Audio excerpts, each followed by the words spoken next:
Thank you for joining us for another episode of Landscape and Garden Secrets, Tips from the Pros at Sterling. We are going to teach you today how to select and design with perennials. And we're at Edwards Greenhouse in North Boise off of Hill Road, where they have a magnificent selection of every kind of perennial you could think of.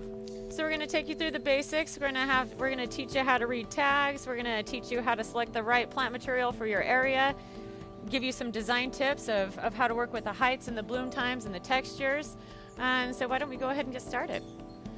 Landscape and Garden Secrets, Tips from the Pros at Sterling is brought to you by Basilite Concrete Products, working with you to increase your home's livability for entertaining and relaxation. Idaho Patio, your premier source for outdoor living products and services. Idaho Patio, going above and beyond. Cloverdale Nursery, providing sod, turf, grass plants, trees, and shrubs to the Treasure Valley area. International Stone, the premier provider of natural stone from all 50 states and the world. Silverline Systems, concrete beautification and home organization. And by Sterling Landscape Design, Construction and Maintenance. Whether you want a full backyard makeover or a personal gardener to keep your flower beds, there is no project too large or too small. It's no wonder that our customers and design partners are singing our praises.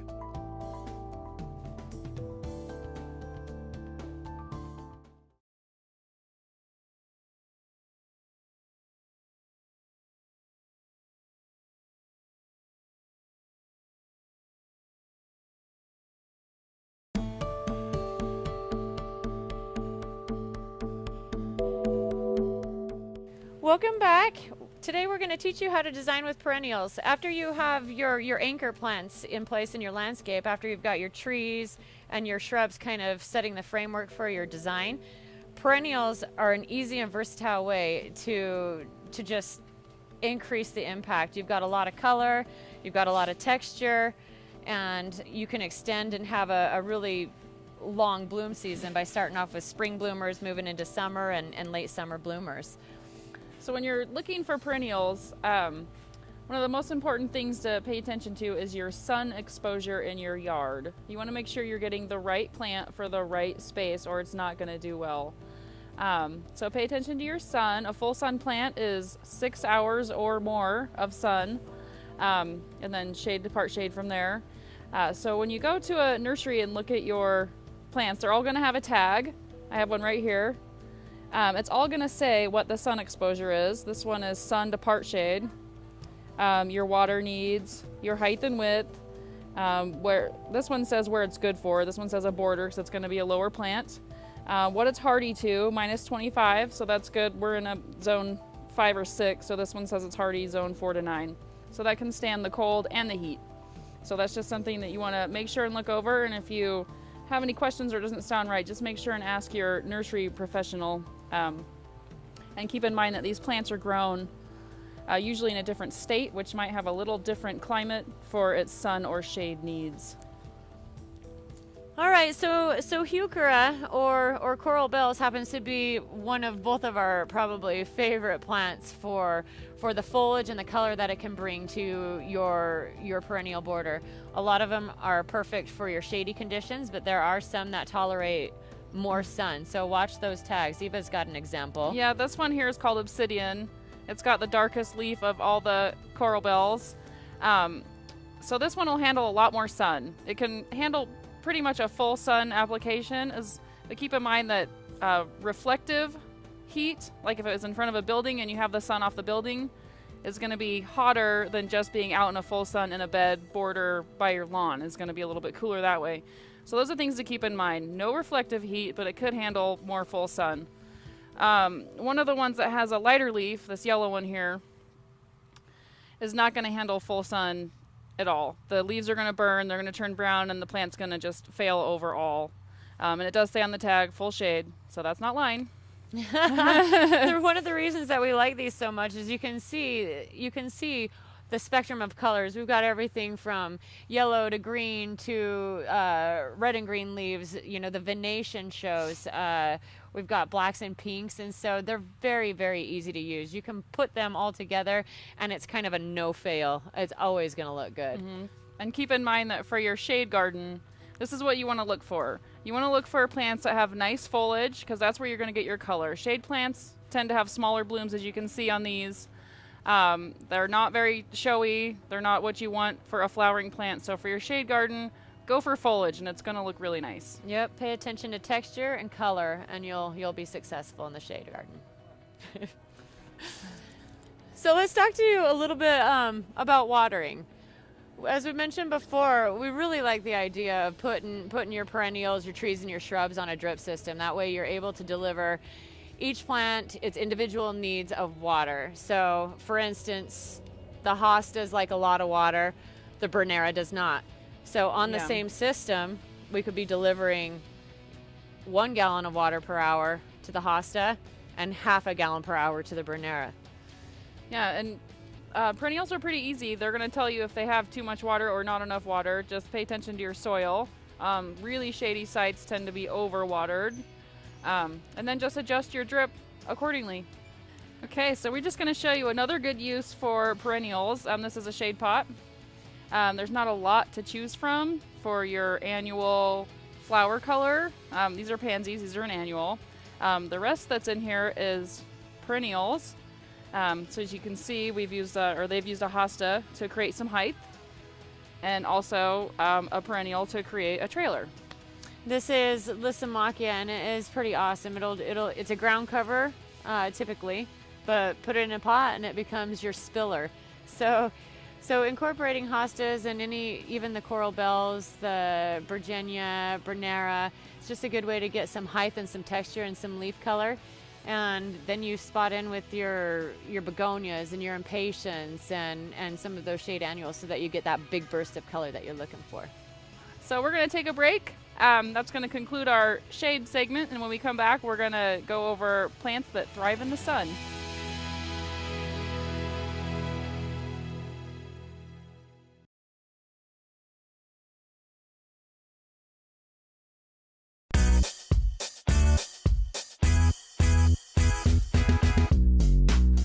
Hi, welcome back. We're going to spend a little bit of time talking about some sun-loving perennials. And so we're going to take you through how to select and what to look for in a perennial garden. So we want to stop here. These are a bunch of different types of salvia, but you can see that you've got a fine texture, you've got a bold texture. Now hand me one of those red guys.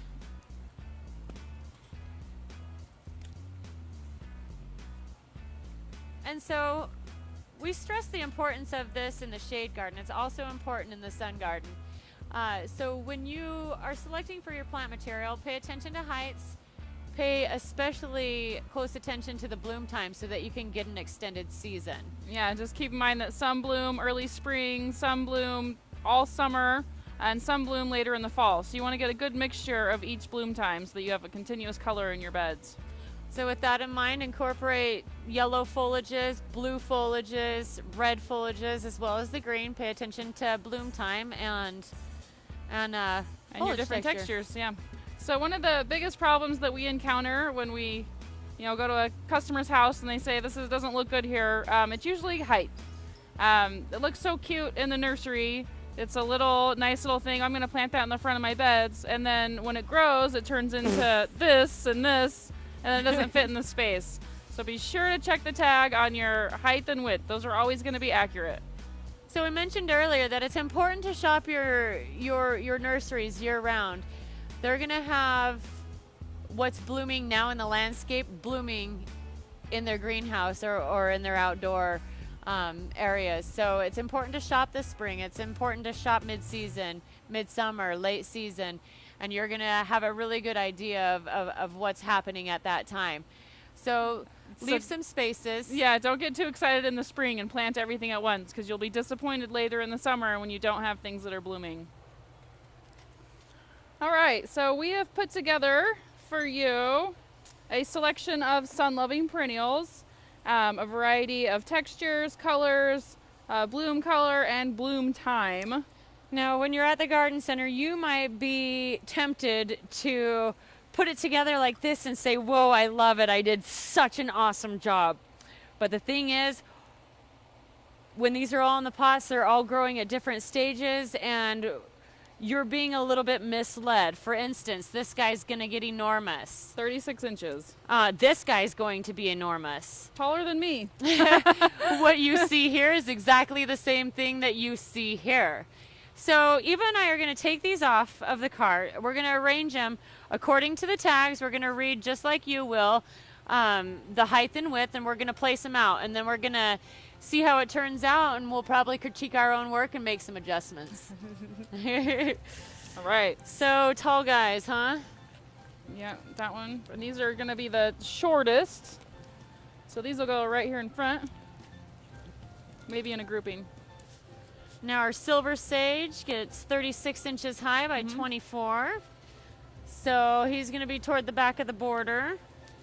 Our herb stone, 72 inches. He is at the very, very back. Let's push this out. Like I and said, get a taller little- than me. Yes. All right, here's some penstemons. Okay, and so like I told you before, this is exactly the same as the 36 inches. third one. They've just been grown at different times. So this is a 36 inch. So we're going to have these probably in a grouping of 3. And the reason that I do that is for a little bit bigger impact. Yeah, remember not to get one of everything. If you're going to do a perennial garden, you want to be sure to get multiples of the same plant so that your garden has some uniformity. It doesn't have to be, completely one plant here, one plant here, one plant here. Mix it up a little bit, but you want to have a reoccurrence of the same plant so it doesn't look so disheveled. So front of the border ground covers, we've got about 12 to 14 inches for these 4 plants here. These ones go here. We got a 30 incher here. So he's going to be back at the border here as well. Yeah, these guys are all very similar in height. This is only 13. You can go up here. This one we chose is the Eve line. So 12 to 20. Well, we know this one stays This one- short. It doesn't have a tag. Um, Well, we know he's going to be about this tall. it is going to be about that tall. This guy's 28 inches. I think that accounts for the flower as well. He's right here. 15 to 18 inches. Yep. And then we have a huge bearded iris. And this one is going to get 38. So he's the back of the border. So how do we do here? Actually, We did pretty good. I think we did pretty darn good. Yeah, we have a lot of stuff that's mid-border, and that's okay, because they can go forward or backwards. Maybe to incorporate a little bit more of, we've got the yellow-green foliage here, we've got the yellow-green foliage here. Maybe we swap these two to evenly distribute it and kind of balance the garden out. Mm-hmm. Might want to incorporate a little more of the purple foliage up on this half over here. I actually like this texture, the texture of the iris. Yeah, and remember that you'd plant more than one of each plant. A grouping together makes a bigger impact. Especially when they're taller than they are wide. Mhm. You're going to be able to, the iris are very prolific. They are going to spread and fill an area. So although you have 1 gallon plant right now, in 3 years you're going to have an area like this. These that have the bold texture, that have a really big impact and actually get very large, the ones and One twos of plant will those, be fine. yeah, I think are good. This herb stone gets super tall but not very wide. Excellent to kind of stretch that out, get the width out. It will over time spread, so you would need to dig some of it out. Yeah, that's true. I've learned. Prolific. And this is a Veronica. A more common plant is the salvias for their spiky purple flowers. If you want something that's more erect and narrow, the Veronica is a good replacement, maybe instead of doing the salvia, because these ones are going to get a little bit wider in their overall structure. Yeah, so you're going to have season-long yellow. You're going to have your spring bloomers. This is All an all summer. season. These, when they're done blooming, you can cut them back, deadhead them, and they're going to bloom a second time. Same with the salvias. Mm-hmm. The Gaillardia, they go all season. And come in a variety of colors. Very popular flower. Always very bright. Yep. And we've got a mid-season here and a late season here. So we've covered, I think, a large spectrum. The only thing I think that we're really missing is perhaps some blue foliage in here. So, Yeah, darker. Yeah. Mhm. Yes. But just for some pointers. There we go.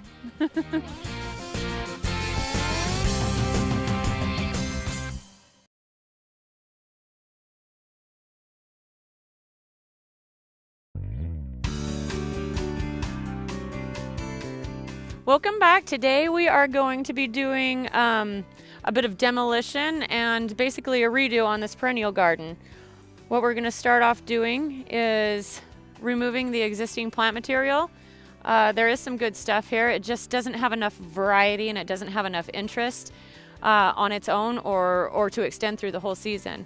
So we've got a lot of daylilies and we've got a lot of coreopsis. So we're going to dig those babies up, keep them ready for transplant in case we decide to use them again. I have brought in a lot of new perennials, and my goal with this garden is to take her through an extended bloom time. So we've got a lot of spring bloomers, we've got perennials that are going to bloom throughout the season, and we also have late season bloomers. So in effect, we've incorporated a lot of different foliage, textures, colors, which is also going to add to the interest of the garden. And my goal today is to create an extended season of colors. So I have selected, say, this Arenaria, this basket of gold, for early spring blooms. It's more of a ground cover, so it's going to be more toward the front of the bed. Keep that in mind. You're going to want to go from smaller to taller growing perennials. These are Scabiosa here, and they bloom all season long, so that's going to give us a nice soft purpley blue for the whole season. The Liatris, as I mentioned earlier, is going to give us a mid-season bloom. And I've gotten some little iris, and as many of you know, you can start off with one small iris, and in 2-3 seasons you're going to have a nice big clump. These are easy to transplant. They're vigorous, they're prolific, so I did not feel the need to start off with several. 2 will give us plenty to transplant. So we've gotten this garden complete. I want to show you what we've done. We used some of the existing daylilies, and you might notice that the configuration has changed a little bit from earlier. So we kept the original daylily here. We have a couple big grasses back here still and 3 big grasses here, but we have no grasses on the other side, nor do we have any room under these trees. So in order to balance out the garden, I've planted heavily with the existing daylilies over here. That'll bring in and mimic the grass foliage and help balance the bed out. We followed our own rules, and we have spring, mid-season, and late season color. And we've incorporated the different foliages. So we've got this variegated sedum here. And then we also have the coral bells, and we've selected one that's great for full sun. We have these are the Scabiosas here, and these are going to be your season-long bloomer. So you'll have color all year with these ones. And notice the spacing. We're planning for the future. We're planning for when all of these plants get to their full potential and to their full size. So that's why you see a lot of the bark showing in 3 years. 3 years is about what it takes for you to see your full sun perennials get to their full glory. So make sure you're planting according to the plant tags. You know, we've done some of the groupings here as well, and we've planted the iris singly because, as I told you before, they get pretty expensive. They're very prolific.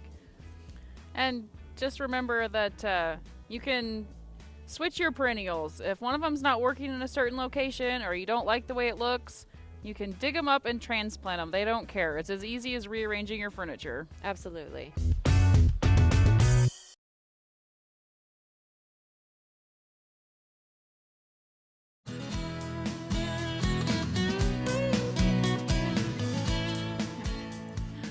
Welcome back.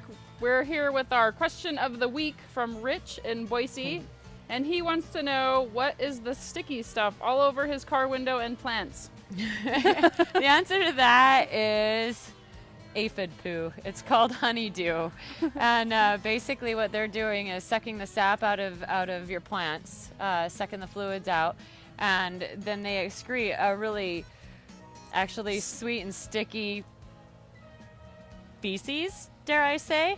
And the interesting plant nerd tip, the aphids when they excrete this honeydew, the ants are what you're going to see next, and they're going to be farming them. They actually farm the aphids and harvest that honeydew.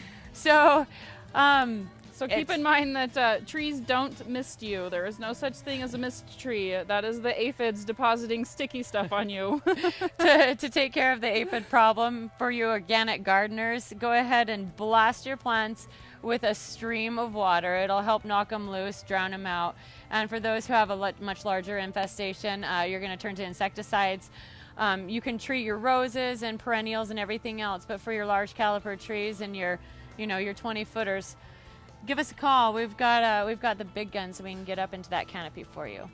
So when your big trees are leafing out, keep an eye out for leaf curl. They'll look kind of distorted, and they don't really want to open up all the way, and that's from the aphid eggs in there, and the aphids are chewing on those buds and causing the leaves to grow regularly.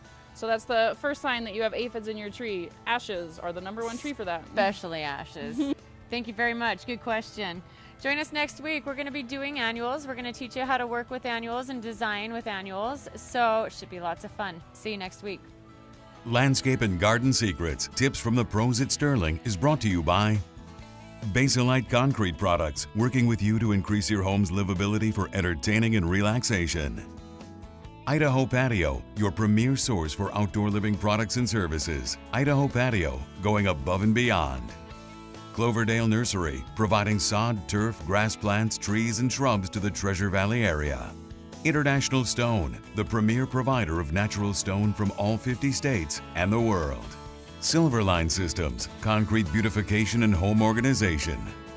And by Sterling Landscape Design, Construction, and Maintenance. Whether you want a full backyard makeover or a personal gardener to keep your flower beds, there is no project too large or too small. It's no wonder that our customers and design partners are singing our praises. Oh no, you caught me working. It happens. Like this? You can't see the orange stretch. Oh, we're filming. Oh. Is that helpful at all?